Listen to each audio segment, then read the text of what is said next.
من جاء بالحسنة فله 10 أمثالها ومن جاء بالسيئة فلا يجزى إلا مثلها وهم لا يظلمون. السلام عليكم ورحمة الله وبركاته. الحمد لله رب العالمين والعاقبة للمتقين والصلاة والسلام على سيد المرسلين نبينا محمد وعلى آله وأصحابه أجمعين. أما بعد، أعوذ بالله من الشيطان الرجيم. بسم الله الرحمن الرحيم. فاستبقوا الخيرات، سورہ مائدہ آیت نمبر 48. تم نیکیوں کی طرف جلدی کرو. معزز سامعین کرام و مشاہدین عظام، آج کے نشست کا موضوع ہے شوال کے 6 روزے کی فضیلت اور احکام. رمضان المبارک کا مہینہ ختم ہوتے ہی جو مہینہ شروع ہوتا ہے وہ شوال ہے.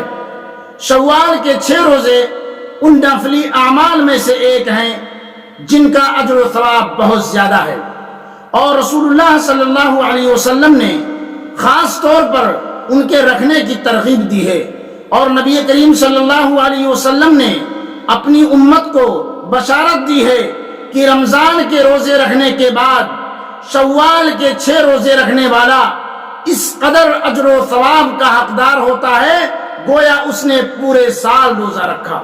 میرے بھائیو، حضرت ابو ایوب انصاری رضی اللہ عنہ سے روایت ہے کہ رسول اللہ صلی اللہ علیہ وسلم نے فرمایا: من صام رمضان ثم اتبعه 6 من شوال كان كصيام الدهر. رواہ مسلم. جس نے رمضان کے روزے رکھے اور اس کے بعد شوال کے 6 روزے رکھے اس نے گویا ہمیشہ روزے رکھے، یعنی اس شخص کو پورے سال روزے رکھنے کا ثواب ملے گا، کیونکہ اللہ تعالیٰ کے کریمانہ قانون کے مطابق ایک نیکی کا ثواب کم سے کم 10 گنا ملتا ہے.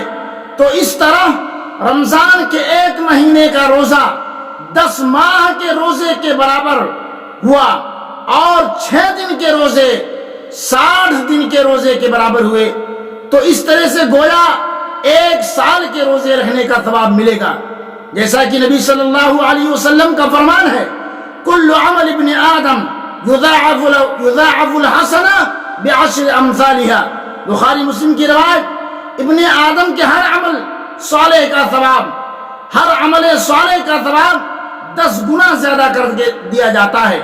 میرے بھائیوں، اگر کوئی شخص رمضان کا روزہ رکھنے کے ساتھ ساتھ شوال کے 6 روزے مسلسل پے در پے رکھے تو اللہ تعالی اسے زندگی بھر روزہ رکھنے کا ثواب دیتا ہے، جیسا کہ اللہ تبارک و تعالیٰ کا ارشاد ہے سورہ انعام آیت نمبر 160 کے اندر کہ من جاء بالحسنۃ فلہ 10 امثالها ومن جاء بالسیئۃ فلا یجزى الا مثلها وهم لا یظلمون. جو شخص نیک کام کرے گا اس کو اس کے 10 گنا ملیں گے، اور جو شخص برا کام کرے گا اس کو اس کے برابر ہی سزا ملے گی، اور ان لوگوں پر ظلم نہ ہوگا. اس آیت کریمہ میں اللہ تبارک و تعالی یہ وعدہ فرما رہا ہے کہ وہ اپنے بندے کو اپنے فضل و کرم کے ساتھ 1 نیکی کے بدلے 10 نیکیوں کا ثواب عطا کرے گا، اور جو کوئی گناہ کرے گا تو اللہ تعالی اپنے عدل کے تقاضے کے مطابق 1 گناہ کے بدلے 1 ہی گناہ کی سزا دے گا. یہ اللہ تعالیٰ کا اپنے بندے پر احسان عظیم ہے. میرے بھائیوں، شوال کے ان 6 روزوں کی اس قدر فضیلت و اہمیت کے باوجود بھی آج کا مسلمان بہت زیادہ غفلت و لاپرواہی کے شکار ہیں.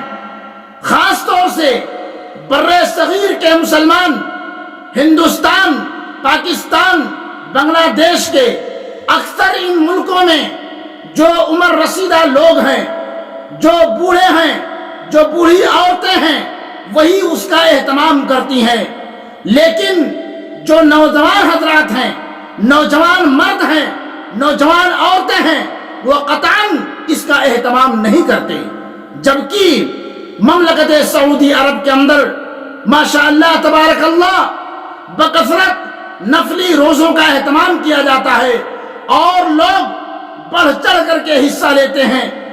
میں اپنے ان تمام بھائیوں سے گزارش کرتا ہوں کہ آپ بھی ان نفلی روزوں میں بڑھ چڑھ کر حصہ لیں اور اجر عظیم کے ساتھ ساتھ اللہ رب العالمین کا تقرب حاصل کریں۔ میرے بھائیوں، نفلی عبادت کے ذریعے بندہ اللہ رب العالمین کا قرب حاصل کرتا ہے، جیسا کہ حدیث قدسی کے اندر موجود ہے، لا يزال عبدی یتقرب الی بالنوافل حتی احبہ۔ میرا بندہ نفلی عبادات کے ذریعے سے تقرب حاصل کرتا رہتا ہے یہاں تک کہ میں اسے اپنا محبوب بنا لیتا ہوں۔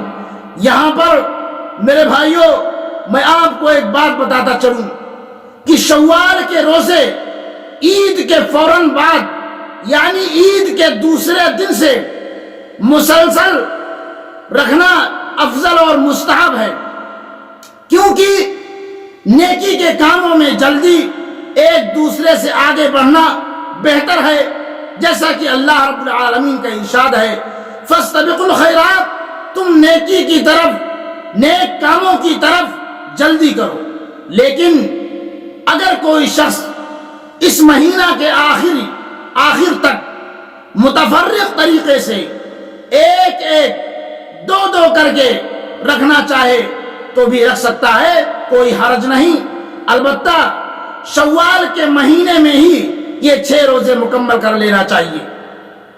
لیکن اگر رمضان کے کچھ روزے کسی عذر کی وجہ سے چھوٹ گئے ہیں تو پہلے ان کو رکھا جائے جو رمضان کے روزے چھوٹ گئے ہیں، پھر شوال کے 6 روزے رکھے جائیں۔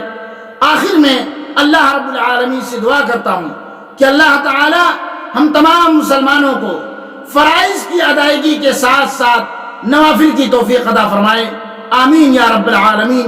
وآخر دعوانا الحمد للہ رب العالمین، والسلام علیکم ورحمۃ اللہ وبرکاتہ۔